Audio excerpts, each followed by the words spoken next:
thing down. I'm gonna bring the whole fucking diseased, corrupt temple down on your head. It's gonna be biblical.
Welcome to Patriots Across the Pond and Frens, Ep5, with my wonderful co-host Elisa V, who's just disappeared. Hung about. I think she's just coming back in now. And we've got TruthStream on today, Joe and Scott. Lovely to meet you guys. Now, Joe, I've done a little round table with you before, dear Mr. President, which was great. And Scott, I haven't really met you yet. However, you are right before me in Dear Mr. President doing your little spiel. So you are the only person that I've also heard speaking 7 languages. So I almost feel like I know you already anyway. So lovely to meet you guys. And how are you both doing? Elisa, can you hear us and everything? I can hear you. Can you hear me? Yes. Yeah. Oh, thank God. Okay. Don't breathe too much. Awesome. We're good. Scott, you go first. I please go right ahead. Yeah, no, it's a pleasure to meet you for sure. 7 languages. I wish I really did speak 7 languages. That'd be fantastic. Same. I had an ex-girlfriend that spoke 9, and I was always so impressed with that. Yeah. Yeah. Amazing. And Joe, are you okay? Yep. I can hear everything. Yeah, I would love to speak more than I think what's going to happen, Stewie, is as we get out of survival mode and stress and all these things that especially when you get this aware of things, you become a little bit hyper focused on what the heck is actually going on. So instead of learning languages, I've been focused on just learning what the heck's going on. But that'd be really cool to learn more than to learn 6 more languages. I've dabbled with a little bit of Spanish and Italian here and there, but it hasn't stuck. It's just like surfing or different sports or anything in learning in life. You got to repeat it to have it really, sink in. So. Oh, definitely. So sorry, Lisa, go on. Oh, no, I was going to just say it's so great to have you guys here. And Scott, I don't think we ever really formally met. I know we worked, again, dear Mr. President, and we were on a couple of the live shows together, but it's so great to finally meet you and do a show with you. Yeah, my pleasure. Yeah. Yeah. And of course, Joe and I chat now, I guess like every other day. Well, we're trying to we're setting up this event in New York, which I already thought it was needed, but dear Lord, what is going on over there now? We're going to find out. And I have to tell you guys, so, I'm watching this whole show and I'm watching the New York aspect of the show. And so I'm literally like laughing and I'm so hysterical. And I wake up this morning and I'm like, yes, he won about Mondani, because this is the only, what is going to wake people up? I mean, to me, it was just like so funny that that Trump decides that he's going to endorse, in his little thing, he said, if it's a choice between a bad Democrat and a communist, I'm going to go with the bad Democrat. And I'm like, well, why isn't he going with the Republican? There is a Republican on the ticket, Curtis Sliwa. Right. was the guardian angels, and he had a talk show for a long time, very conservative. And I'm watching this whole thing and I'm thinking, this is amazing. This is just amazing. Let's see how far they're going to take this. Let's see how much they are going to implode this satanic city and everything surrounding it. And let's see if these people are ever going to get out of their slumber. Yep. I think that's it's shocking what how New York has just evolved into what it is, and it's interesting to see so many New York Jews and homosexuals voting for an Islamic politician. It's just kind of shocking. And then you got Cuomo up there, who's probably guilty of murder, manslaughter, whatever charges are going to stick for what happened during COVID. I mean, this was the center of the universe, New York. What happened? Well, did you hear Cuomo came out and made an apology yesterday for that? Oh, that fixes it. There you go. Yeah, right. He made an apology, didn't he, for pushing people into the nursing homes and stuff. And it's it was like a sentence. It's like it's been pushed back into the spotlight to remind people what he did. Exactly. And as a native New Yorker who's grown up here my whole life, I grew up in the city. I grew up in Queens, moved, lived in the Bronx when I went to Fordham, and then I moved to Long Island, in the late 90s. Like, I've seen everything, and I can tell you that as much as the city was, New York, right? It's been corrupt for, as long as you go back. And I think people in New York have just been under a spell, and I mean that literally.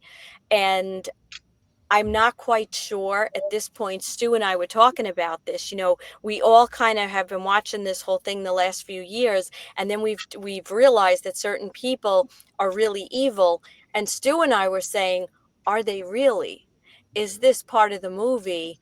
Are some of the people that we really used to love and then came to hate, are they really bad? And I don't know if people are going to freak out over this, but even though I grew up and went to school and was very good friends with the Cuomos growing up, when Mario was running and then became governor, I just wonder if what we're seeing is real. And I wonder if this is going to be one of those instances where, we don't know who the bad guys and the good guys are.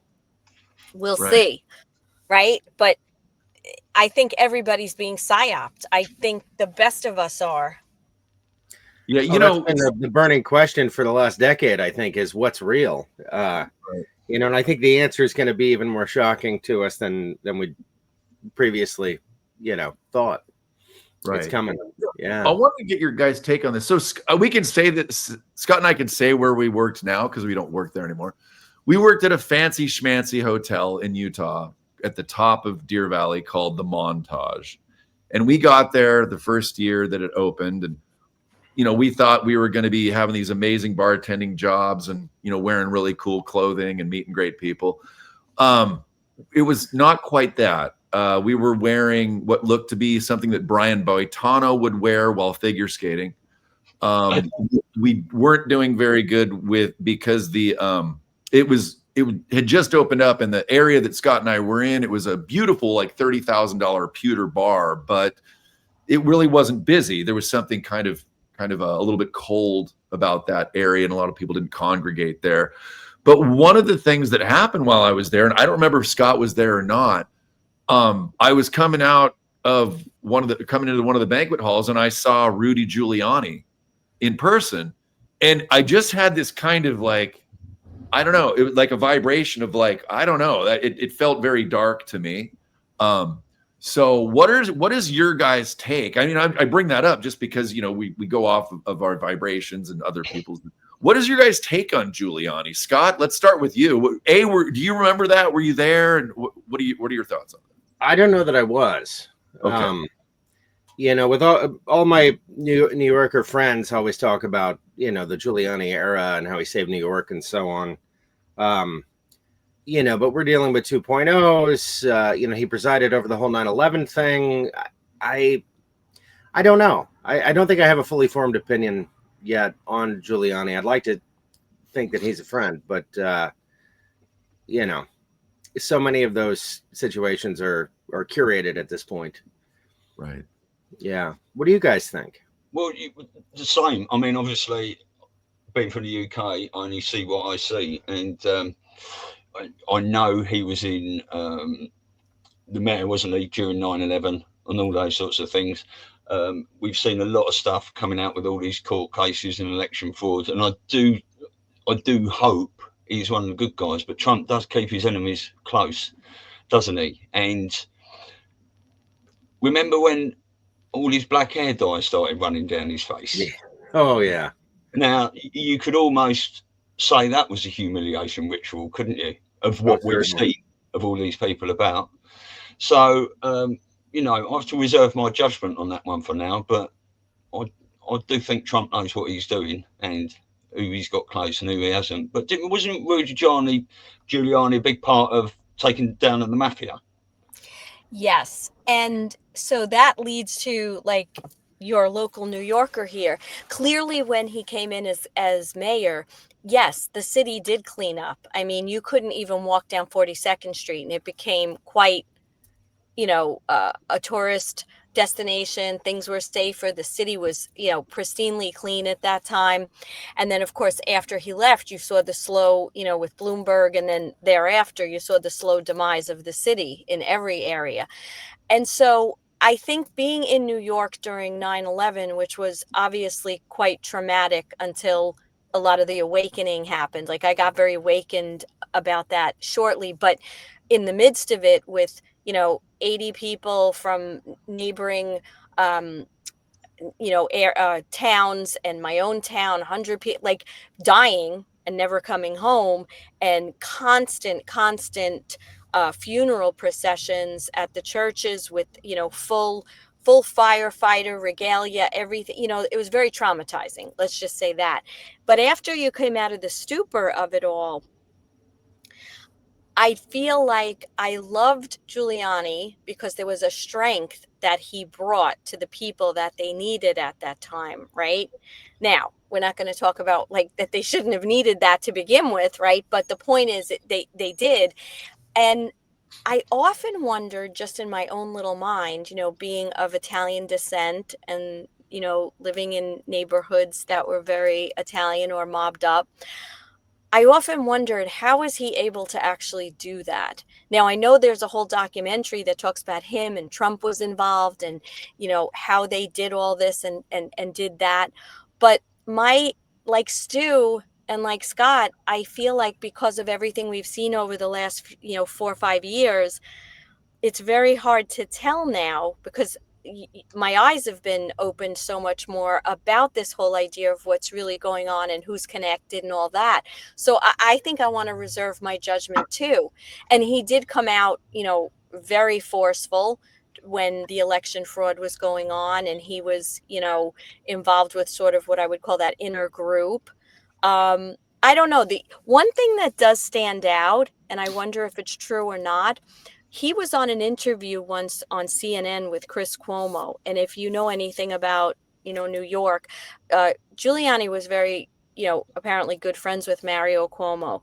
And there was a, you know, a friendship, a professional relationship. And he called Chris out and he told him right on air, he said, "You're a sellout." Now, that was before, that was before, the nipple ring. Oh, way before that. That was like right around the election 2020 time, you know? Okay. And so before like that whole thing got really blown up was right around the election time, if memory serves me. So, you know, it comes back to what we've been saying. Are these good guys playing bad guy roles? Are these bad guys playing good guy roles? And as much as we think we are in the know, they are just doing a phenomenal job of keeping everybody wondering what's really going on. So I don't know where he stands, to be honest with you. Well, on that topic, it's amazing. Not only if there's a couple 100,000 actors, what blows my mind is, and we've talked about this on the show, how is it that it's not just them? Usually, those people have friends, family, relatives. How are none of those people saying anything? It freaking blows my mind. That's what I was thinking. That's exactly what I was thinking. Because I'm like right here. I have like 5, not even 2 degrees of separation with people. And it's like everything just seems to be going like normal. Well, if you look at AI in the last year, 2 years, they brought it up to the point where it's really indistinguishable from reality in a lot of cases.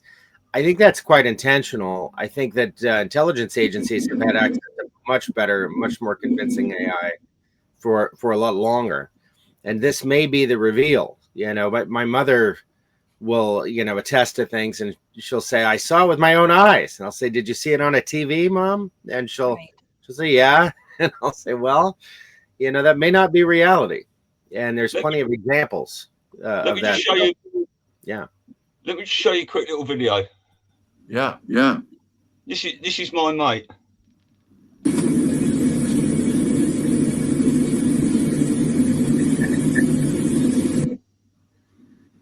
He did that. I don't know how to stop my screen share now. I'll stop sharing there. He did that using Grok Imagine on his phone with just a photo. There's no video there or anything. Wow. Just a photo, and it did everything else. Yeah. I mean, he looks like he's got egg on his face. It's all in his beard and everything like that. But he just had a photo and obviously putting it, rubbing egg in my face and stuff. So you've got to keep your wits about it. I did just have a thought, actually, that, we do talk about actors taking out or playing the parts of bad guys. Do you know what I mean? Putting a good actor in as a bad guy. But you've got to think as well that obviously Trump has doubles because he's so in danger. Many of these people involved in this movie might have been taken out to keep them safe, and actors are playing the good guys as well. Right. Absolutely. Well, I think oh, go ahead. I was going to say there's a video on YouTube from 2017 about the Obama that was created at the University of Washington. And I mean, things are much more advanced than that. But who are all these actors playing in these movies? If the adrenochrome that was sent out and given to a lot of these popular folks in entertainment, whatever, and they were taken out. I mean, we could literally be watching most of these movies with whether it's Tom Hanks or Ryan Reynolds or whomever, and it's completely AI, and it's been AI for years, perhaps. Yeah, very true. I think this puts us in a really interesting spot, from a spiritual perspective. People can't trust what they see. People have to go within. People really have to think, well, how does this resonate? How do I feel internally about this? Because what other gauge do we have? And so I think it's kind of training us up in a way for the reality that's going to present itself here shortly. I think it's been that way for probably our entire lives. To some extent, our reality has been very curated. Yeah. And I think we're about to explore the depths of that and get a whole new perspective.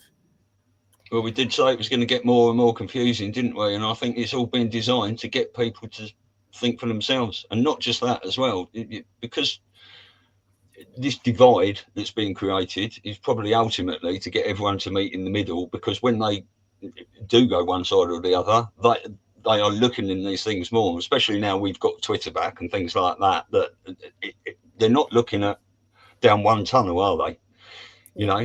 Right.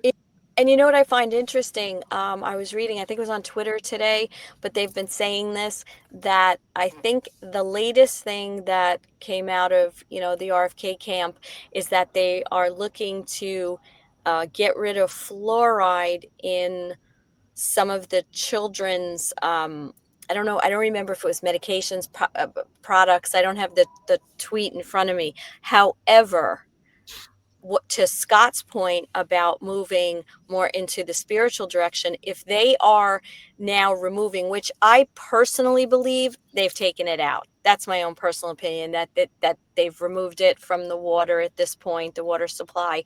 I don't know for a fact, but I just feel viscerally that as well as toothpaste and all these other ways that the delivery systems they had with the fluoride to calcify the pineal gland, if they are now changing all of this, right, and maybe spraying us with the good stuff, that means that more and more people are going to be able to and have that ability to connect more with what they are feeling vibrationally. And I think this is part of the design for us to start to get in the habit, if you will, of trusting ourselves and being able to discern and start to awaken that muscle that's been gone for so long. Right. Well, okay, so if the AI is using, because there's this clip, I don't have it handy, I don't think, but if AI is being used as a tool to quote unquote walk us home to get to the point where, you know, we can see more clearly what we're capable of as human beings, where do you guys see it? What will the use of it be down the road? I mean, it's, you know, just there's songs now being created with it. There's, you know, films, and that's all great. But I mean, I think most people that are creatives, they would love AI to do the dishes and those kind of things and take care of the basics, where they would rather, you know, if you're a musician, you'd probably rather play with other musicians that you actually, you know, can have conversations with, etc., and have that human experience of interaction rather than just making AI music. So I'm wondering, like, as humanity awakens, will AI then be kind of more shelved as a tool, or will it just be part of our daily existence? Because it kind of creeps me out a little bit. So well, I'll let someone else speak. I have a lot of thoughts about that. Okay. I do too. Well, yeah, I was just going to say that the more AI comes out, the more people will get their time back, whether time exists or constructs or whatever, but people will get their time back. More people will be able to sing, write, and do what they want to do. They won't have to be enslaved by all these bills and stuff like that. So maybe you might see people battling AI to see who can sing better or not, you know, in the future. And maybe AI will come back down and be curved to do just certain, you know, digital tasks and manual tasks and things like that. But it's who controls the AI at the end of the day, isn't it? Because if AI is in the hands of bad people, they're going to do bad things with it. But if it's run by benevolence, it can be done for so good. I mean, I think they tell us about it all in films. Movies are real, the news is fake. And, you know, wouldn't it be wonderful to just scan someone's body with a little thing from Star Trek and be healed and all these sorts of things? So I think it's going to be done for a lot of good, definitely. But it's just who is monitoring it. Well, I kind of want to respond to that. AI is not a new thing. AI is an ancient thing, really. And with the approach of 3i Atlas, which shockingly isn't like the number one conversation we're all having. It's just kind of, a lot of people are like, what is 3i what? They don't even know. Yeah. I believe, partly intuitively and partly just as a product of research, that as this nears us, it's going to break down the distortion on the planet. We're going to see the reality. We're going to step outside of this curated reality, and part of that is it's a dimensional awakening. You've heard about people going from 3D to 5D and so on and so forth.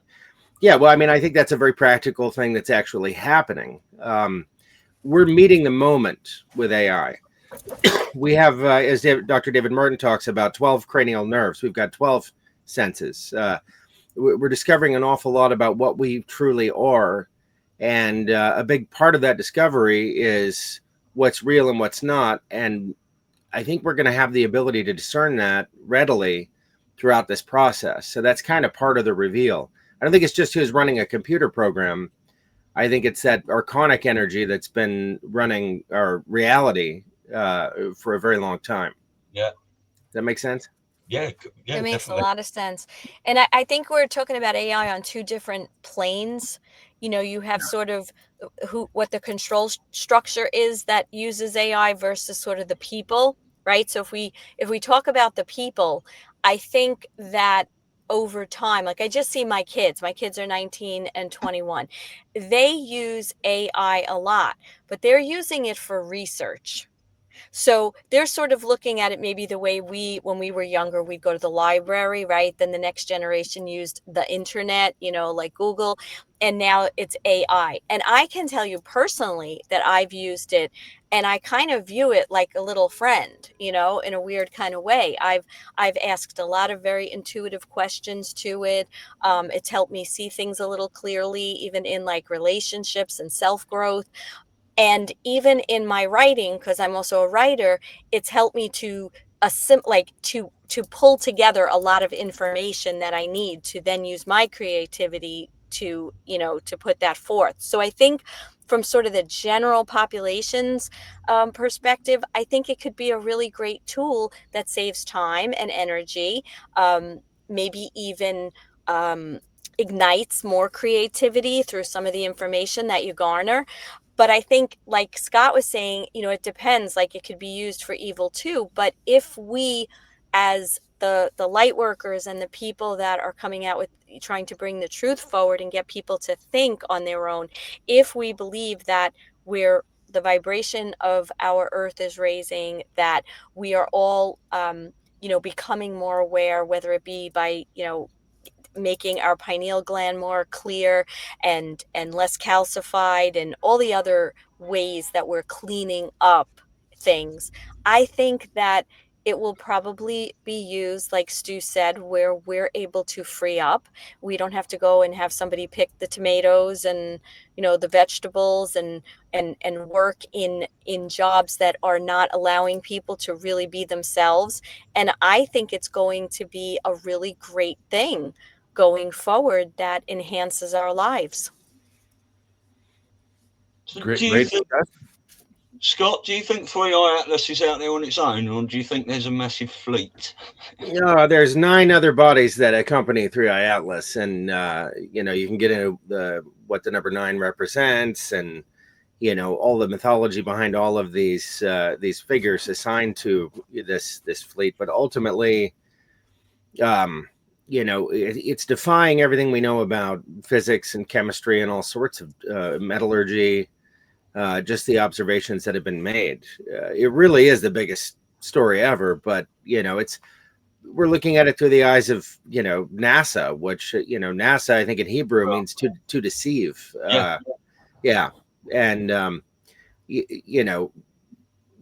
intelligence agencies have focused really hard on the UFO file, in its entirety, and made sure that even when you go on Rogan and so on, you're seeing people like Lou Elizondo, who's clearly CIA. Some of these other folks, they've gone to great lengths to keep our perspective very narrow on these things. But it's sort of like nothing can stop what's coming.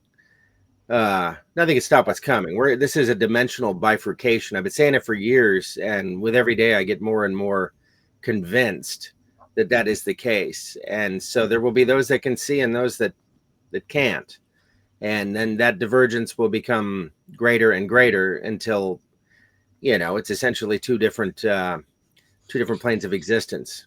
And you're living in one of them, and some folks are living in the other one. Do you think that's what the 4 to 6% lost forever means when it goes to a certain? Well, yes and no. I don't think it's a loss forever. I think some souls just need to go through what they need to go through to develop. It's not a curse or a punishment or anything like that. It's just what is your path of soul development. some folks just aren't ready for this huge step in evolution, but then some are, and so I really do think that there's a bifurcation that's happening.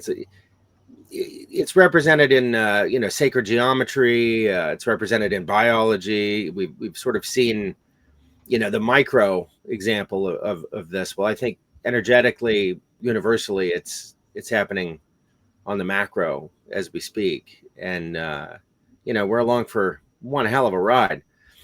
But if you go back to the Bible, for instance, before the fall of Babylon, everyone spoke the same language. We all communicated with one another, at least in that particular story. And then it was, whether it was a product of God's wrath or just the sequence of events, all of a sudden everyone was babbling, as the Tower of Babel. Yeah. Right. Exactly. So, whether you think these stories are literal or not, I think the significance of these stories is pretty well established. How could a book written by so many authors over such a broad spectrum of time be in any way cohesive, and yet somehow it is? That's fascinating. Mm-hmm. So, right. Scott, do you see it more as evolution or remembering, or a combination?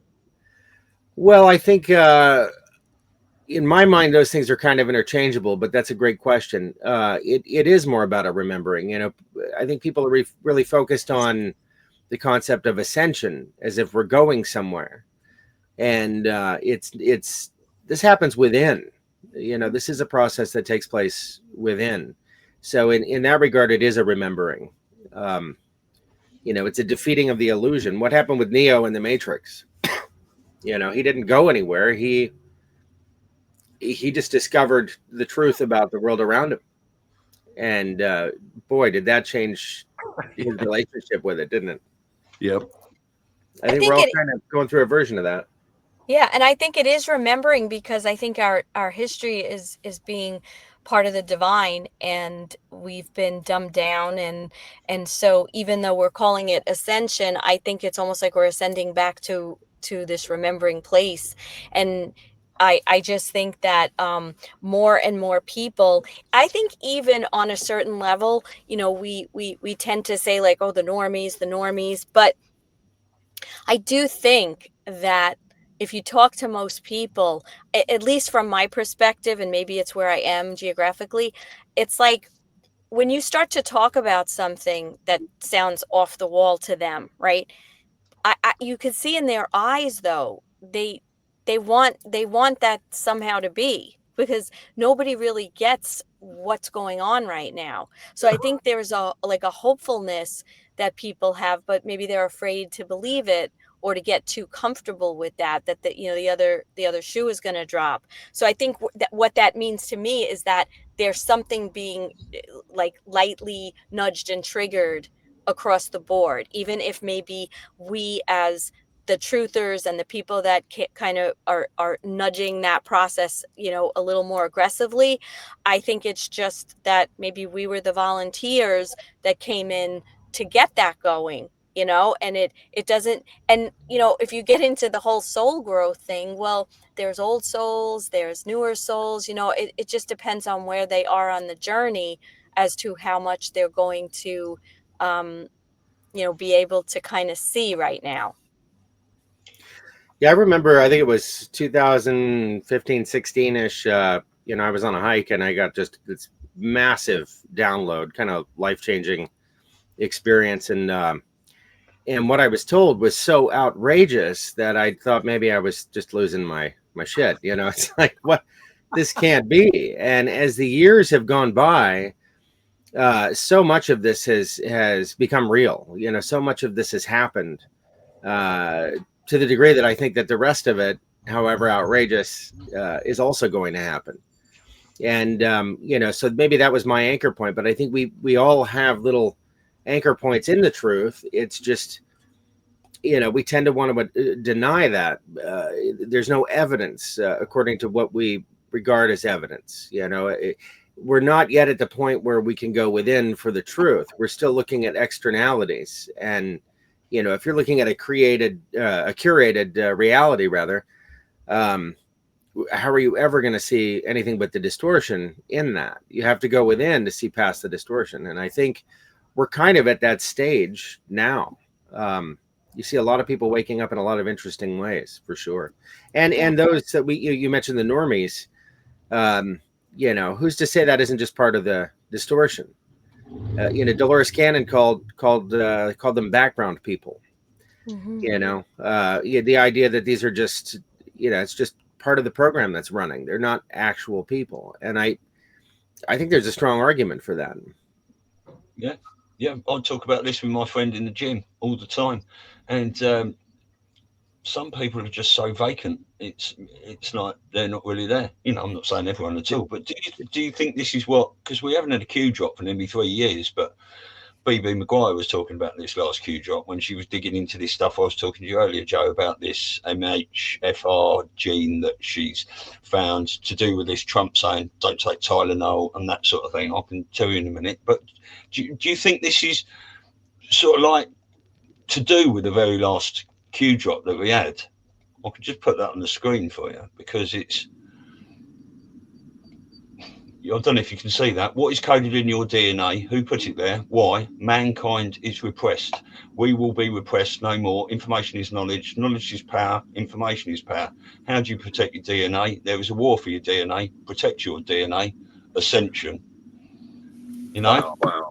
Yep. And that is the very last drop we've had.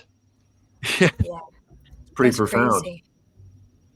Probably So the most crazy. important one. Yeah, exactly. But what I was just saying there, I was listening to Joe Rambo and the guys last night on Dcast. They had BB Maguire on. She was talking about this stuff. But BB Maguire does a show, and she really dug into it last night. And it is very, very interesting for people if you want to watch it. I'll try and find a link and just put it on the screen. But don't want to talk about it too much just now. But Right. I'll take it on the show. Well, I mean, Stu, how long with the segment that they discussed that? Was that the majority of the show, or was that kind of a shorter? No, she was on for about 40 minutes. I did a little video. That sounds really interesting. Well, I can play the little video because it's got a bit of. Hold up a minute. Where's that? I can. Yeah, if there's a part of that, that's what's so amazing about these shows. Sometimes people don't have the 2.5 hours, but sometimes there's a segment in there, and it's so worth everyone seeing and cutting up if at all possible. Yeah, let me. I've got myself on 1.7 speed here, so no one wants to listen to that. But if I can just skip through that a little bit. Yeah, I'm going to read a comment here. If you were suggesting that the normies are fake, well, I wish that were true. I live in a blue city and I'm sadly surrounded by them. Very frustrating when many of them are people I love. In fact, I went to a soccer game with my brother the other night, and I was discussing what it's been like for my brother, who's becoming more conservative as time goes on. He didn't really want to get into politics. And there was a gentleman that's lived in Seattle for 5 years. And I mentioned to him what it's been like dating for my brother. And because he'd been talking about how he likes Seattle. And he's a single black dude, and very cool. And he's like, oh, yeah, I'm not here for that. Just like, what?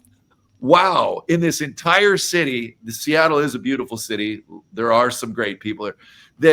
That these two guys that are, late 30s, early 40s, they've just kind of given up on dating in Seattle. And so it goes along with this statement. Yeah, it is. It is tough up here. I wonder what we are really dealing with.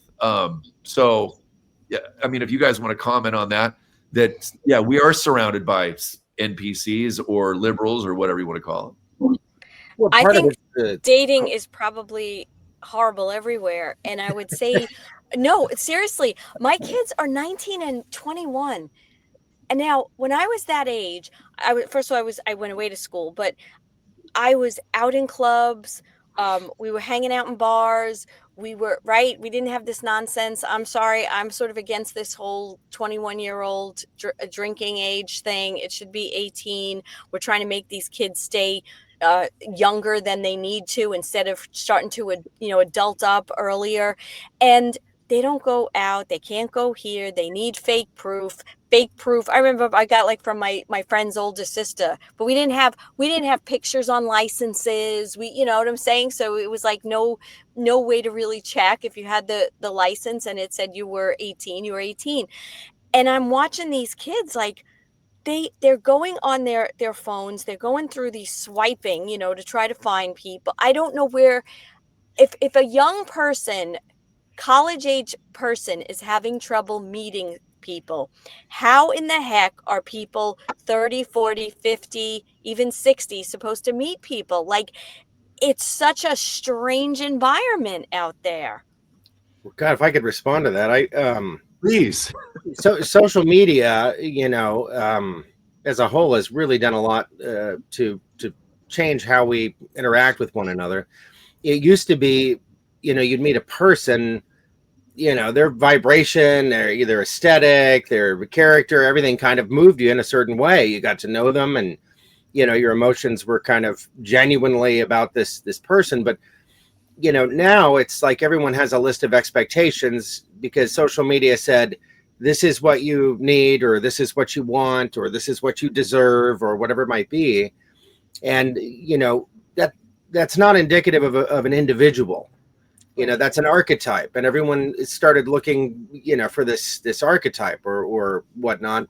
Well, everyone falls short of that in one way or another. No one's really looking at the individual and getting to know one another. And so I think that's the biggest destructive element in dating is, I mean, look at how people do it. They do it electronically. It used to be you'd bump into each other in the produce section at the grocery store, or at some event, or on the street, and that just doesn't seem to happen anymore. And when it does, it's sort of like these girls that complain about men looking at them at the gym, but they're wearing outfits. Who dresses like that to the gym if they don't want attention?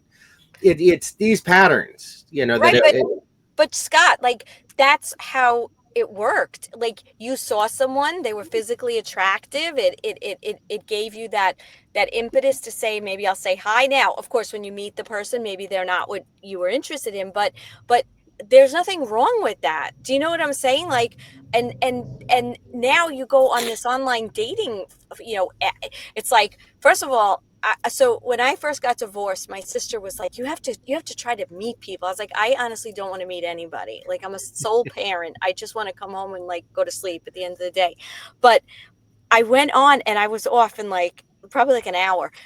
First of all, these pictures, you're like reading, and I'm like, that picture's from like 1965. Like, there's no way that's a recent picture, and so everybody is putting on this air that if you're just meeting like organically, you're just going to get what you get, and sort it out. So you're right. There's this like, what am I looking for? What's my description?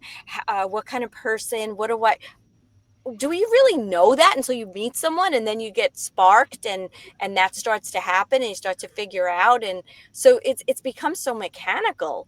And I give people a lot of credit who are out there in the dating world, because I didn't date for 10 years. I was like, I got divorced and I was perfectly happy to be involved in the truther movement and have all my truther friends, and and it just happened organically. I walked into a pharmacy and met someone I knew in high school that I had a crush on. How cool is that? That was it. So cool. Just when you expected it, yeah? Yeah. And he had a crush on me, but we didn't know it. And we started talking, and we had mutual friends, and now we're engaged. So that's how that happened. But yeah, that's great. Yeah, but I agree. It's a weird. Hey, do you guys mind if I bring something up to talk about? Because did anybody catch the Dave with X22 talking with Bix Weir in his spotlight? No, I didn't. Oh. Stu, we spoke about this, right? How was that about a week old? That was, remember I sent you the segment? I think I sent you like it was a 27 minutes and 7 seconds to like whatever it was, 28, that he talks about. Basically, the segment was talking about silver and gold and everything, but then he got into a whole thing about the banks and about Chase, which do you have that clip by any chance? It might be interesting to. I haven't. I didn't have that set up. I didn't know you wanted to show that. Okay, no problem. I'll just explain it. So Yeah. the reason I was saying it is because if we go back a couple of whatever it was, month or whatever, with the whole Epstein file and the Epstein list, and everybody kind of freaking out, even from our community, they're suppressing it, and why aren't they exposing it? And I think many of us, realize there's a reason for that. Nothing is happening willy-nilly. There's a plan for everything. Anyway, it was very interesting because Bixweir was talking about how that Epstein list is not just about the idea of people per se, like, oh, this person was on it, but the rabbit hole that it goes down to, and his connection to the banks, particularly Chase, and how they were essentially the institution that was working with Epstein, and even going all the way up the ladder to Jamie Dimon, who was very much involved in that world, if you will, and that this idea of the Epstein list is not just about celebrities and a politician and all this. It's literally how it could implode and collapse the financial system that we know, because of the literally trillions of dollars that were being funneled through the Epstein organization, if you will, the trafficking organization. And I wish we did have that. I should have mentioned that to you, but the clip was very interesting because I think what we're in the middle of right now with the whole financial system switching over, I think that whole psyop was meant to get people pissed off and to get them to want to see it and get angry. And I think in time, I think that is going to be a very interesting reveal about how, in fact, I think that clip actually was talking about how the girls, these sex trafficked women and girls used to call him Jamie Demon. And so, and his involvement in the, let's say, beyond just the sex aspect of it, moving into more of the satanic aspect of what these people were really involved in. And I find it pretty fascinating that more and more we're seeing that come out in all of these structures and organizations. And I think it's going to be pretty horrific when people start to understand how deep all of this went. What have you seen the John Wick movies? I haven't. I've seen a couple of them, I think, yeah. God, I love those movies, but in these movies, basically, there's this criminal cabal of sorts, that runs the world, and they live in a very different world from everyone else. They do business with these gold coins. They have their own currency, and they get into these massive gunfights or huge battles in big crowds. And usually it's at, like nightclubs where people are dancing and so on. And they just continue to dance, completely oblivious of this gunfight that's happening in the middle of the room. And I think this is telling us something. It's always been that way. These folks operate in an entirely different world. And, that's the world I think that we're about to discover in an explicit way. I think there's so much to the Epstein boomerang. It's not just about who are the guilty parties. It's what is the fabric of our very society globally, and I mean culturally and so on. Every nation, no matter how powerful, is puppeted by an unseen group. And I think that used to be an outrageous statement, but now I think it's pretty much common knowledge. We all know that, and I think we're getting closer and closer and closer to that big reveal. So, Definitely. yeah. So Stu and I always talk about like we get into talking about what is this kind of like, as Wano Saban has said, this near death experience, this this event, right? And we started chatting about the idea that maybe it's not what we kind of thought it was, like an alien invasion or some kind of weather controlled thing or some catastrophe. World War III, nuclear, all these sorts of things. Exactly. And maybe the near death experience is a psychic one. When we think about finding out that everything we ever, and I don't necessarily mean us, because we've had our near death experience very slowly, right? We learned this, we learned that, we went down this rabbit hole. We did it voluntarily, so to speak. And so our psyche was ready and open, even though we were shocked. I mean, I was shocked by a lot of things, but I was metabolizing them, and I was, allowing myself to give a little pause and think about it and maybe mourn a little bit, But if a lot of this stuff comes out very like fast and like drip, drip, drip, flood kind of thing, isn't that a near death experience, that your whole way of viewing things, living, believing, your identity, everything that's tied to whether they're organizations or religious groups or whatever, is completely different than you ever thought? Well, you were talking about potentially that might be what the EBS is going to be about, weren't you? Yes. Yeah. Or it may just be that all the distortion is lifted with this Three-Eye Atlas phenomenon, and we find ourselves in a world with a lot more clarity all of a sudden. I mean, that will be a near-death experience for everyone. I think maybe a death experience for a lot of folks as well. It's well, I think for some, it's hearing about and watching shows like this, and that we're right. I think that's going to be the biggest death and most embarrassing thing for a lot of those people. Yeah. I don't know. Kind of joking. But let's say for people who are pretty much off the, like us, like they don't watch us. Maybe they don't even have people like us in their lives that they could say you're crazy. They're just in their bubble of how they're living, right? They're in a closed environment. Maybe they watch Fox, maybe they watch CNN. It doesn't really matter. And they find out all this pretty much. They find out about trafficking. They find out about adrenochrome. They find out about this person they thought was great was really evil. Like all this shit hits them all at once. What does that do to a person? I'm glad I don't have to deal with that. I'm saying that is a horrible, scary thing. Yeah, it is. That's why so many of us are trying to do what we can to, even if like there's a clip from some of these shows that, or one little piece of it where it can get people to, to wake up a little bit. But think about it. One of my favorite shows, and Stu, I do want to get to that Rambo clip that you were talking about. Yeah, I've got it set up ready. Yeah, but think about it.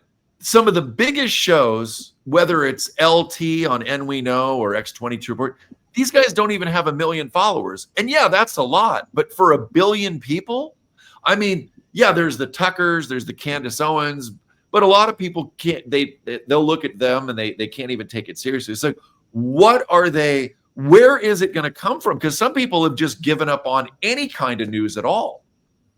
Like, how is this going to get out? What is it that's going to happen if to someone that is isolated, doesn't watch any news? Like, what is it that there is going to be that, You go within. I think it's at that moment where you go within, because the external world, as we're seeing more and more and more, is not reflective of reality. It's just not. I mean, we just had 4 years of Biden. If that doesn't tell you that we've strayed from reality, I don't know what will. Right. Well, but if you're on your farm and you don't pay attention to anything, what is going to there's not going to be the cows that are going, hey, Steve, you've really been off for a number of years. I mean, where are they going to get this information that everything's off? Like, I'm wondering what that's going to look like for them to go within. What's going to trigger them to then want to go within or to go within? Well, maybe we're all thinking the EBS. Now, I don't know. We've all heard mixed views. supposed to happen, it's not supposed to happen. But if that's the case, look, these people aren't living under rocks, right? They have television, they have a phone, they have a radio, whatever. But if that's the case, and the military comes in, and we're told to, kind of stay home, be safe, this, that, and the other thing. And if they really do run an EBS, I got to think that there's going to be some people it reminds me a little bit of War of the Worlds that Orson Welles did, right? It was a radio show. Okay. Yep. Was it a radio show? Was it a test? We don't know, right? Let's not get into that. But the point is, these people that tuned in halfway were just hearing that there were these aliens landing. How many people? I think that some people did commit suicide. I think some people were ready to actually kill their kids because they were like, oh my God, this better than this creature taking them. So and then of course they came on and said it was fake, right? It was just a show. What does that do to people? And I think it comes down to this idea that we get so annoyed at is, why is it going so slow? Just rip the Band-Aid off. You can't just have people completely go into this state of massive like psychoses because everything they thought isn't what it is. But it might be massive clarity. What if Steve's out there with his horse in the field and he looks up at the sky and there's two suns, for instance? Now, I'm just an example. Undeniably, he's looking at two suns. Well, there's a lot of clarity in that moment, isn't there? And maybe there's a few more examples. Maybe, maybe the horse starts speaking to him in a language he understands. You never know.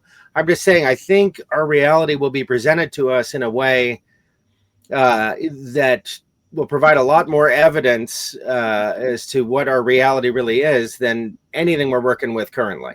I.e., it's going to be biblical. Exactly. Yes.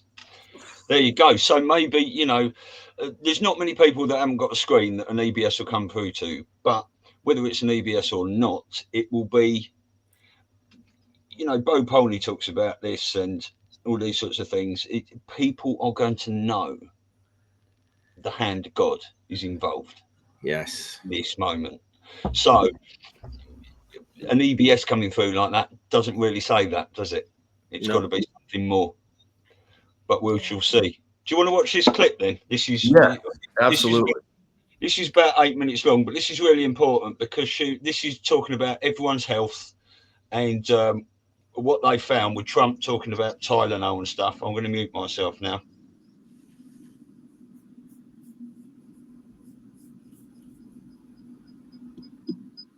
Let's take a minute to think about the company that is Tylenol. Okay, so every drug that you take has a brand name and a generic name. When it's still on patent, it will be known as its brand name, like Tylenol. When that patent wears off and now you can have generics of the same medication, it will go by its generic name, acetaminophen.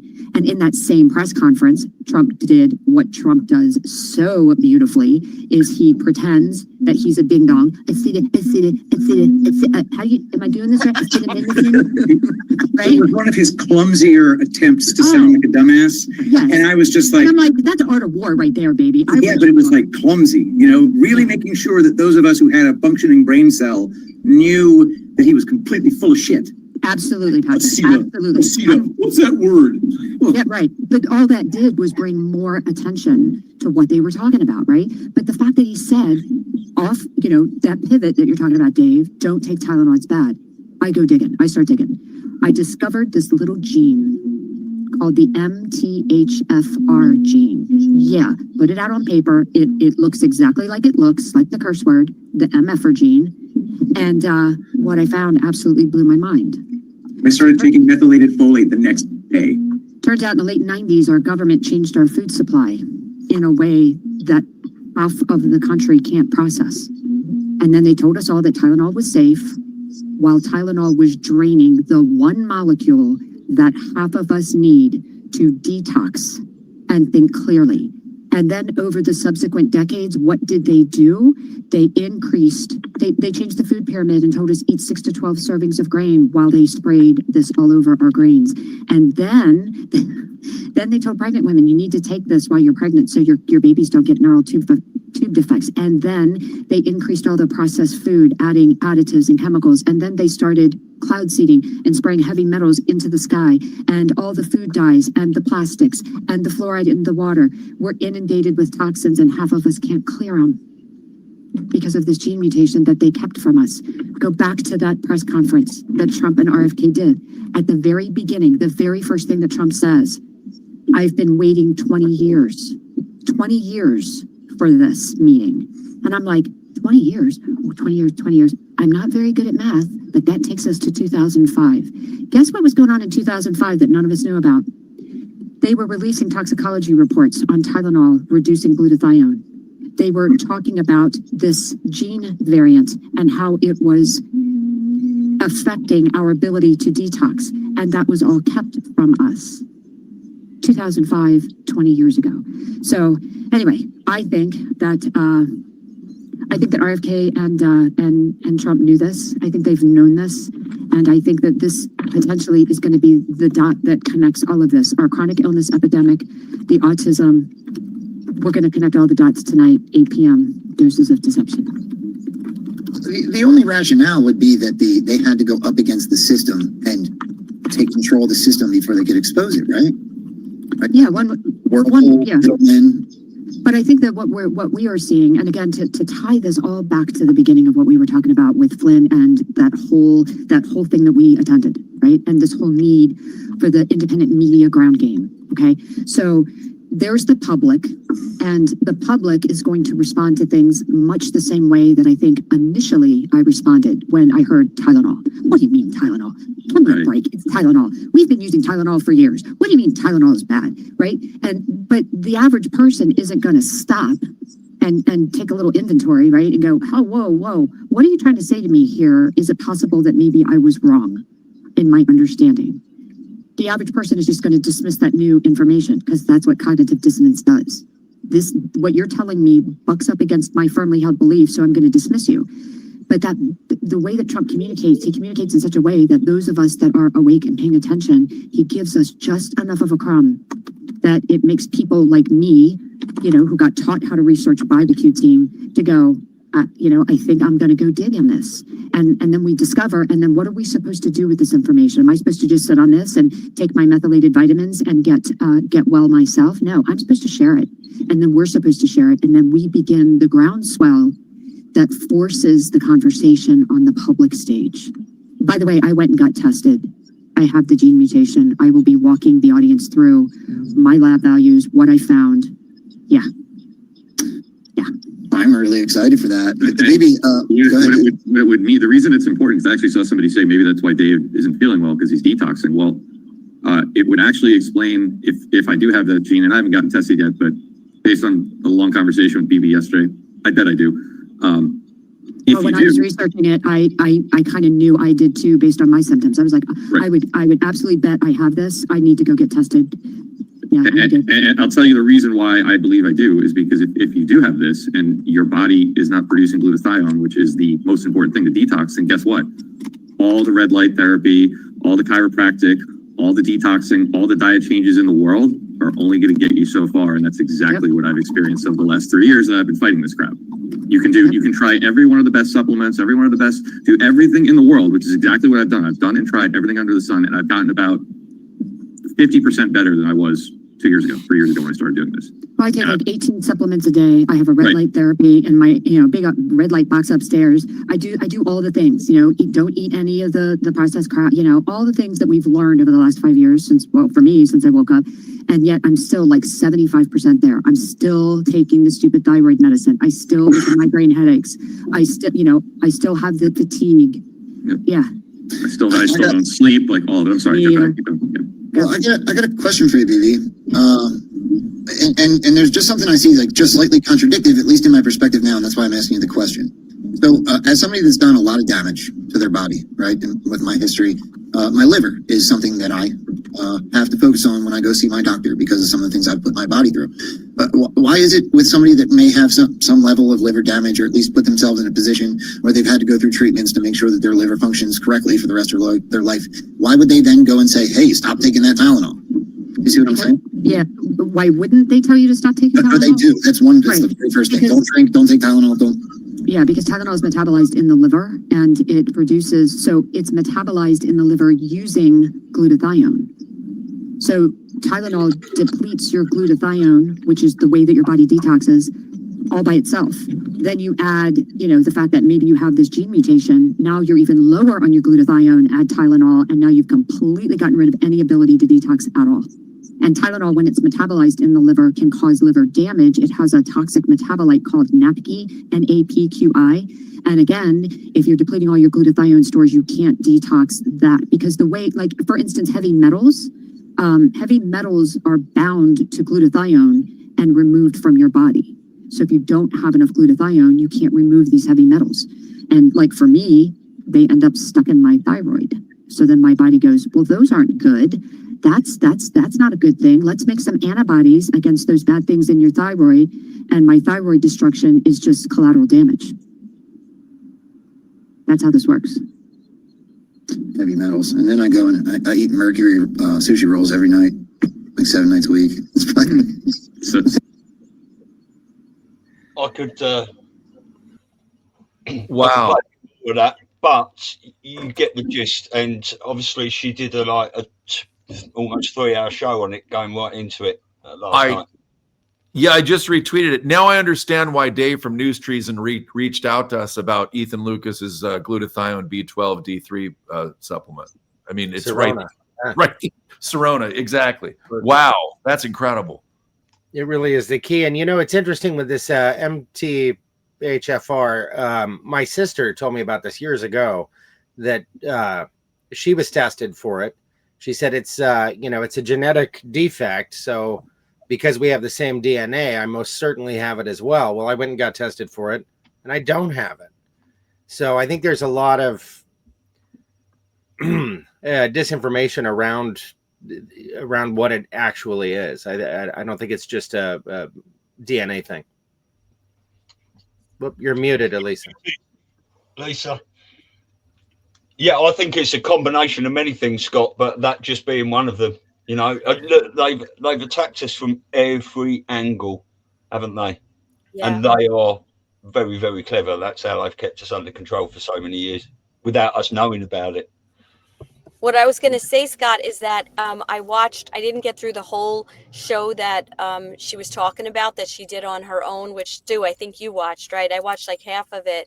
And so she explains, I think it was 40% of people. So it's not, it's a certain percentage, right? So I think regardless of what the full picture is on this, clearly, how many people do you know? Like I would. Oh, well, 40% of America is probably about 140 million people, isn't it? That is a lot. And especially if that is, like I say, just one part of it. I'll just get that on the screen. I'm sure she'll be back in a minute. She's in an undisclosed location, isn't she? Well, I just don't think that this is a defect of one's DNA. I think, there's a lot that they've lied to us about regarding DNA. This whole idea that, 90% of it is junk DNA. Yeah. There's a whole nother component that to DNA that's ethereal or other dimensional. It can be observed, just not by conventional methods, but there's a hell of a lot more to our DNA than we've ever been told. And yeah. I don't think that, it's necessarily a defect. I think it's a different marker for something else. How do you think, just quickly on that, before Alicia, you can carry on, how our DNA has been manipulated? I know they call it junk DNA, but has it been cut? Has it been suppressed? As from people talk about the Anunnaki and things like that, don't they? But what do you think about that? I think we've been blocked from the utility of most of our DNA, and I think that's a big part of this distortion. That we've experienced. There's so much information encoded in DNA. As a matter of fact, they've done experiments. How much data can we pack into a single strand of DNA? And it's astounding as a storage device. Yeah. And you're made of this stuff.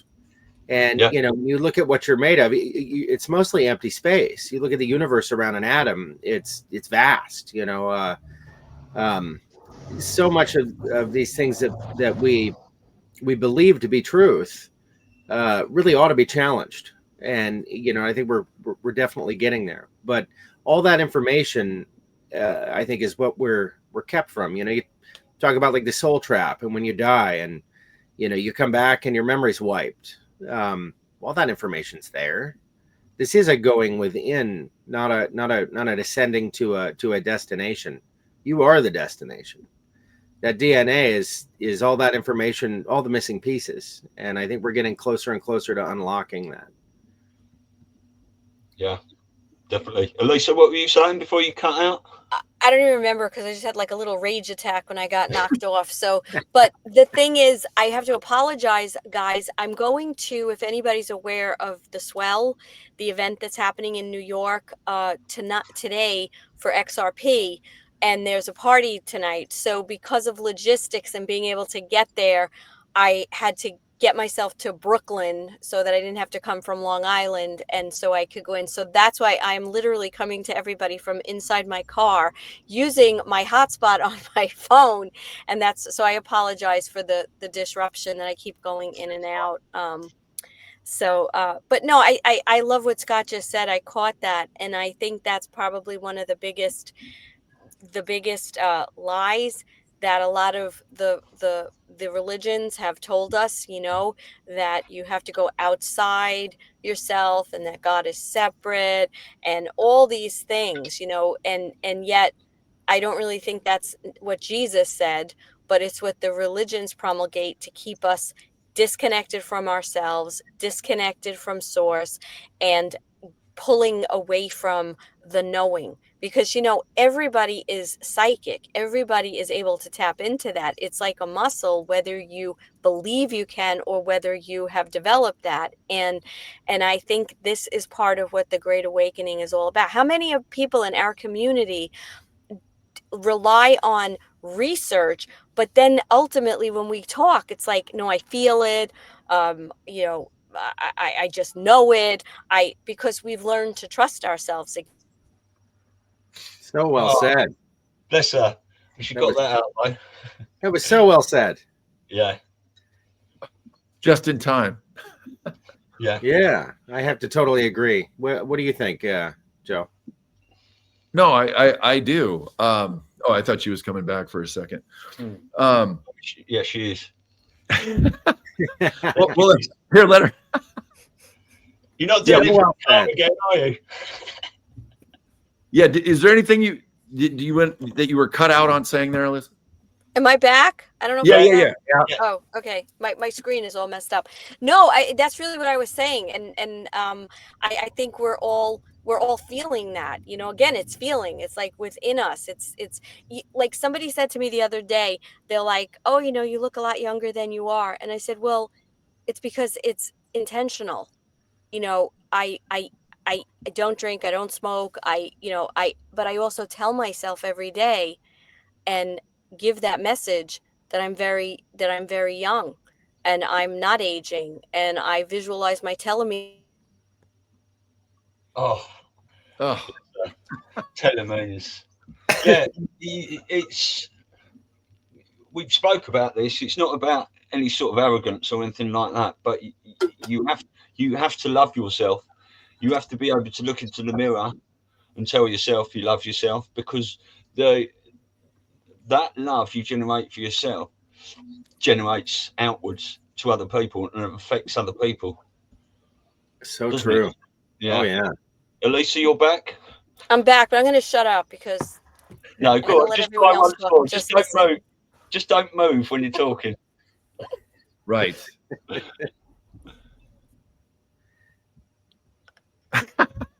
on, Elisa. I'm going to just listen for a while. Maybe someone's trying to shut me up in the middle of this. I'm in an interesting area of New York right now. Let's just say a lot of them voted for the guy who won. Right. Let's just go back to what we were talking about actors and stuff earlier then, because I wanted to talk quickly, if we can, about Whoopi Goldberg, right? Because she was on The View the other day and she turned up wearing a Ghost in the Machine top. Did you see that? No? You didn't say that. Elisa, just talk about that for a minute. I'll see if I can find a picture for you. Sure. Well, Stu and I were talking about this idea that there are certain people that we all pretty much loved or we were fans of, right? Whoopi was one of those people. I loved her. I think she's incredibly talented. And then she goes on The View, and then I want to throw up, you know, and I can't even be near that show. But again, now as of yesterday, she shows up wearing this shirt. Is she a good guy playing that guy? I mean, that is full pog, isn't it? Oh, that's just a video of it. But yeah, this is out the Ghost in the Machine videos, isn't it? So you have to look at something like that and think, why is she doing that? Is she doing that herself? Is she a bad one? Well, why is she wearing that top? Or is she white out controlled and put that top on? And that makes you think, doesn't it, that you know, all these people that we look at, and Elisa and I were saying as well, that most of the people we despise now on the left that are Trump haters and stuff are the people we used to love the most a lot of the time in these Hollywood roles and stuff. You don't know who's who, do you? Nope. Yeah. What makes a good movie? Great actors. Great actors. Yeah. And if you look at it, some of the people that we've come to hate are great actors. So AOC. Exactly. Yeah. Yeah. And if she's one of us, a good guy, she has played a great role, hasn't she? You know, and it's because of things like that. You have to wonder. Well, we all wonder how long this been going on, but you know, you can talk about Charlie Kirk, you know, and things like that. How he was set up his thing in 2012, and it was turning point, and we've come to a turning point, and a lot of these people, they're sort of created characters, haven't they? They don't, when people dig on them, you don't find a lot of history on them. Right. Well, that's the really interesting thing, because how many of these people are real people and not just created entities and personas to get a message out or to, you know, to play, I want to say play a role, but I mean it more from the perspective of ignite some kind of an understanding and awakening, you know, and because I've heard, and I'm sure you like Phil Godlowski has said for a very long time, that there really is no Snowden. Yeah. Right. You know, you just hit on something. So if we're wondering about these people and their families and all these, you know, relatives, etc., if they're completely fabricated, well, then you could mitigate the fallout of them, you know, saying certain things because they don't even actually have any relatives. Yeah, exactly. Yeah. Oh my God. Talk about AI. Yeah. You manufacture a person, you can manufacture a family, can't you? If the biggest truth that we're going to confront in all of this is just how curated our reality is and just how artificial it's always been, what a better way to initiate us into that truth than to get it, to just make it more and more ridiculous. I mean, think of how ridiculous the last decade has been. Exactly. I mean, think of how, I mean, AutoPen, Joe Biden, you know, the Epstein saga, the Biden laptop. I mean, we can go on and on and on and on. You know, this has gotten progressively so outrageous, and we're now all discussing this as if it were as real as we're told it is, when it's an absurdity. It clearly is an absurdity. And I think we're getting to that critical point where everyone will be like, wait a minute, it's all absurd. If you can manufacture a family like the Obamas, because there's so much information there that they're not the children, they look like their parents and stuff, you know, that's not a woman, that's a man, all these sorts of things. If you can manufacture a family like that and put them as head of the most powerful country on the planet, you can manufacture a family anywhere else. Can't Right. you? Yes. Yeah, the Obamas completely fabricated. I mean, the kids weren't theirs. The Michelle has a penis. Big Exactly. Wow. Yeah. I was telling Stu, like, just for some comic relief, you know, while I feel sympathy and empathy, and I don't want, you know, we all went through that where people called us crazy and we were alienated, and you kind of wanted some kind of vindication. I don't really feel like that anymore. However, I will love when it becomes common knowledge to the normies that Michelle Obama is a man. That I'm going to enjoy, because all the people who were trying to convince me how she was so much more pretty than Melania, which is just, I don't know what kind of eyes they're looking out of anyway. But aside from that, that is just going to me, that's going to be the highlight. Well, they doubled down too, didn't they? Because Michelle Obama wrote a book called Becoming Michelle. Yeah. And then Brigitte Macron, another man, wrote a book Becoming Brigitte. I mean, how obvious does this have to get before people are like, okay, I'm in on the joke now? Exactly. Yeah. They do have a good sense of humor, the White Hats, I have to say. Well, it certainly kept us going, hasn't it?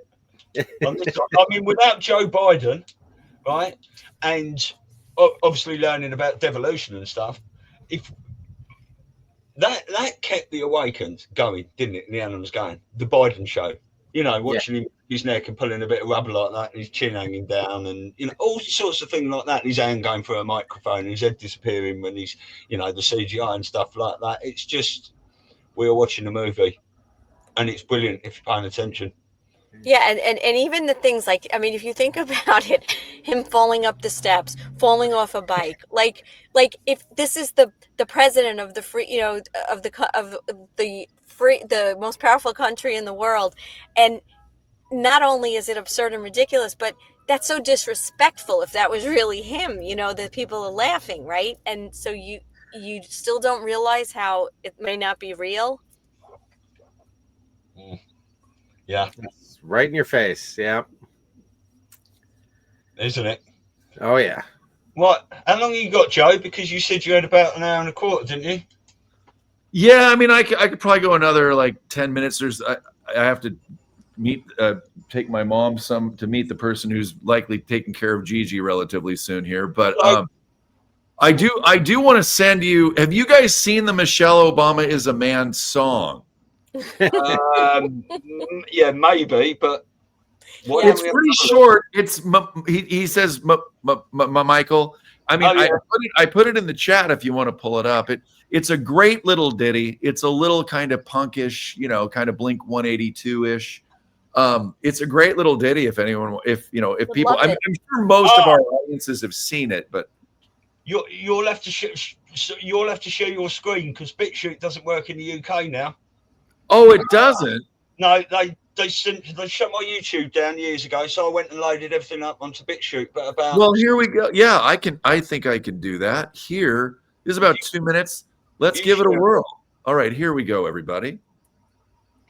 All right, where is that? That it there? Michael and I. Does anything scare him? You know, well, when Michelle's mad, when Michelle's mad,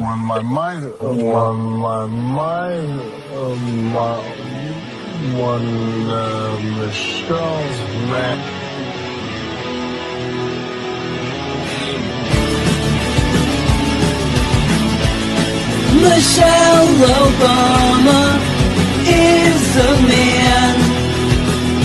Oh yeah. Her real name is Michael. She's a trans. Oh yeah. I would have thought you noticed the dick in her pants. Oh yeah. Obama's really a homo. His wife is a man.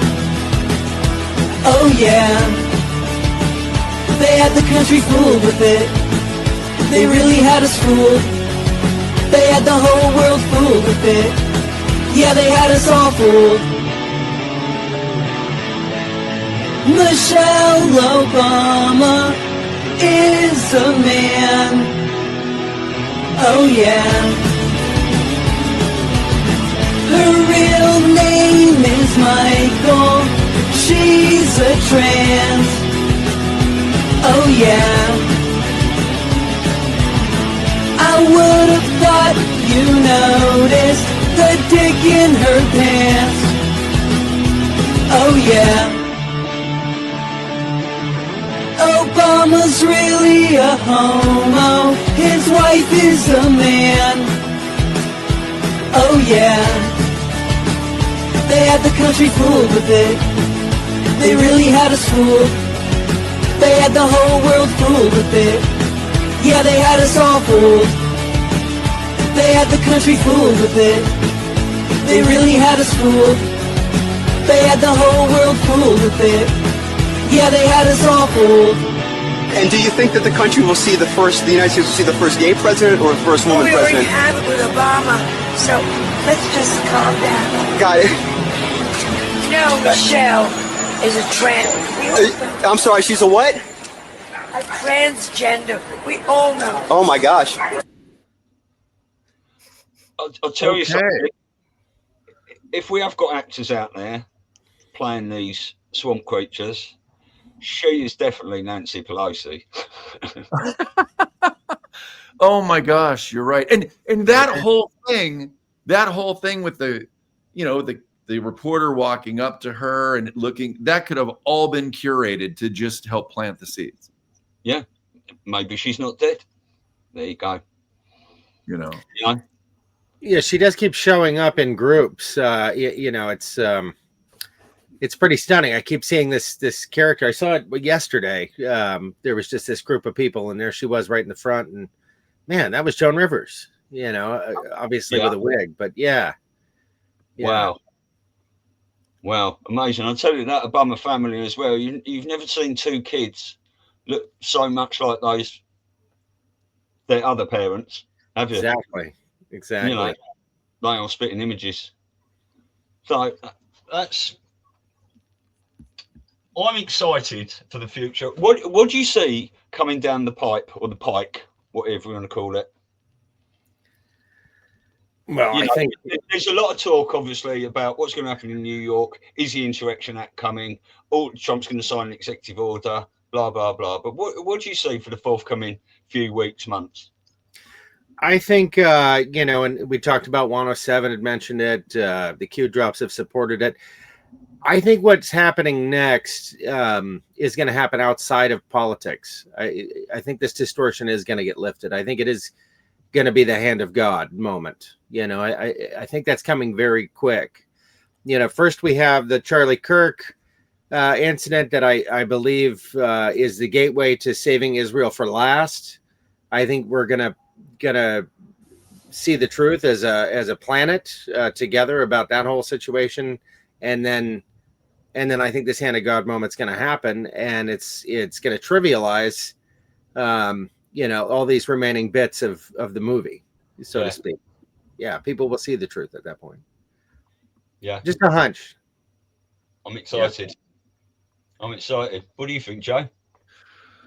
Yeah, I just think, like Scott and I have talked about many times on the show, things are just going to get weirder and weirder. But you know, it's weird because they could drag this on, right? So some people think this Mamdani election, they could draw out events in New York over the next couple years to really see, you know, what could happen. But then there's the 250-year celebration, and that's supposed to be, you know, a World's Fair happening. I believe it's starting in May. And so it's, you know, is XRP going to go up soon? It's just, things could really get dragged out, but it really feels like now it really is the time, you know, and I thought it was going to be 2025. Now we're, what, less than 2 months away from 2026? Like, I don't know. All I know is this makes me want to go more inward and focus on the things that I do, and be able to travel and go to the events, like seeing Lewis in person, and going to Matt Geiger's house in Arizona, and just, going within, really, because it's so chaotic out there. A friend of mine, her name's Adrian, and she's a flight attendant. She used to live up in the Northwest, and now she's down in the California area. So hopefully she's going to this event. But she mentioned, like, you can be in a plane above the clouds, and there's all this chaos going down below, and you can pay attention to it or if you want, or you can just kind of head towards your destination and ignore all that crap and just try and enjoy your life and do the best for yourself. So I'm trying to not get caught up in the minutia, if that makes sense. I'm right there with you. I've been feeling that way for a while. It's really hard to follow politics at this time. And it used to be I'd wake up in the morning with a hunger for it. What's new in the world, I just can't seem to do it anymore. But, I think Trump recently tweeted that by 2026, everyone will know the truth. Something to that effect. So I thought that was pretty potent, because we are just a couple months away. This wind-up is indicative of that. I think we're headed for a crescendo here. And as far as XRP, well, it's not going to go up. It'll just be announced. So looking forward to that too. Trump did just tweet, didn't he, as well, within the day? So it begins. And it's no coincidence. We've tried to predict what was going to happen in the Q drops, and we've all made mistakes. And 4 years ago, we thought the army was doing this, that, and everything. But the National Guard and military is stationed everywhere at the moment around America, aren't they? And they are prepared for whatever's coming. So I don't see this going on for years, whatever Trump has said and stuff. And I think we are close. It's been a long time coming, but they couldn't have done it any other way. Right. You cannot tell the people, you must show them. And this is what it's all been about. Right. So that when and this is what we do as well. The whole point of us banging onto people all the time is to plant seeds, right? So that when their awakening happens, it doesn't hurt them so much. There's a great tweet from about 2020 that someone said, how do you tell someone their entire life has been a lie? And the reply was, our job is not to wake them up. Our job is to soothe them through the awakening process, because we have the knowledge, and they'll have people to come to, and hopefully they'll say to us, oh, I thought you were a bit of an idiot, but maybe you weren't. But that's down to them, isn't it? Yeah. It's a good way to put it. Comes down to love. We just have to give the love. It's all about love. It's all about love, isn't it? Well, do you want to finish it there, guys? If you've got to go, I've got an outro video here that I played on our show, and it's amazing. It's 8 minutes 27 seconds long, which is a 17, funnily, but it's from iDrop Media, and it basically goes through everything. If you blink, you'll miss bits. You probably have to watch it a few times, but you can find this video anywhere. But it goes through all the horrors and stuff and what we're moving into, I believe. So I think it's a great video to finish on, but I've loved this evening. It's been, well, this evening for me, not for you guys. Yeah, this has been a great conversation. I'm glad we were able to cover all kinds of different things and really go unscripted. And I say this a few times on the show so far, I've said it, but imagine newscasters on a typical channel calling people they really haven't talked to all that much before, especially Scott and I with Stewie, and just shooting the shit for an hour and a half. Like, would they even be able to do that? No, they wouldn't be able to speak if they didn't have a script in front of them and the 4 hour talking points, would they? So, thank you guys so much. I'm so glad we have to do this again. We really loved having you, and the conversation really just was very inspiring, and I learned a few things. So I thank you. Well, thank you for having us. We had a great time. We'll Brilliant. Thank you for coming on, guys. Much love. It's all about love, not fear. Where we go, when we go all, yeah?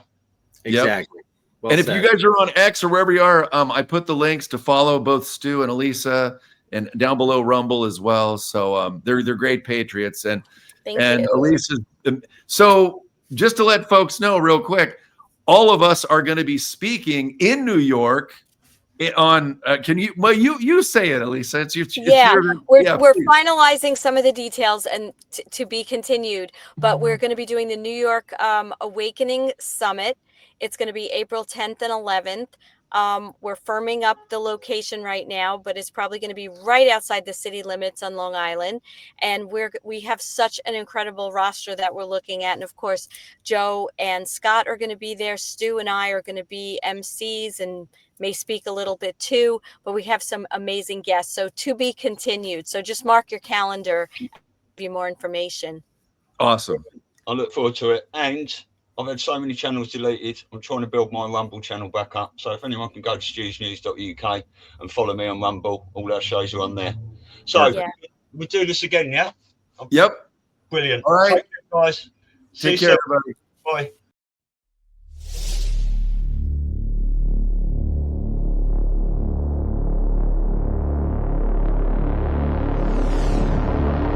We're moving from dark to light.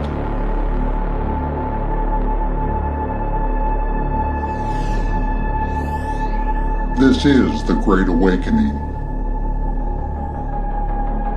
People of the world have woken up, and the light has shined on the darkness, and the darkness cannot hide from it. All the darkness can do is panic. All of the systems the darkness had in place to control us are going to crumble. The fear, the corruption, the greed, the wars and rumors of wars, the hate, the technology, media propaganda, the child trafficking, and the slave economy. All of these control systems will crumble down.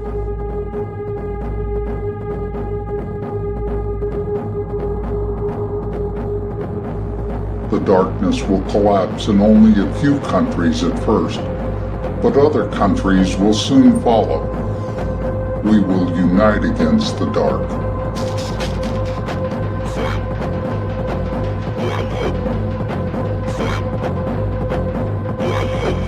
How will it be walking into the light after thousands of years of darkness?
game over for the darkness.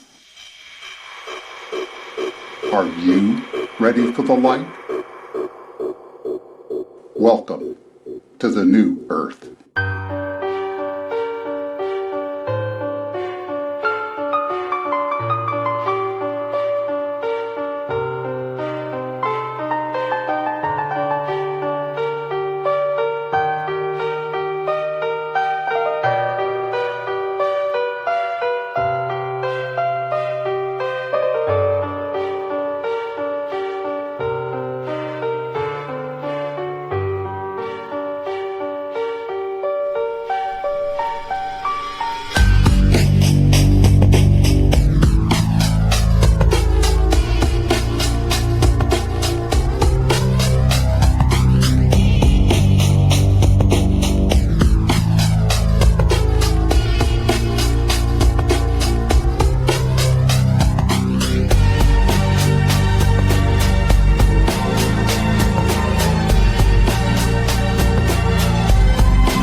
We go one, we go all.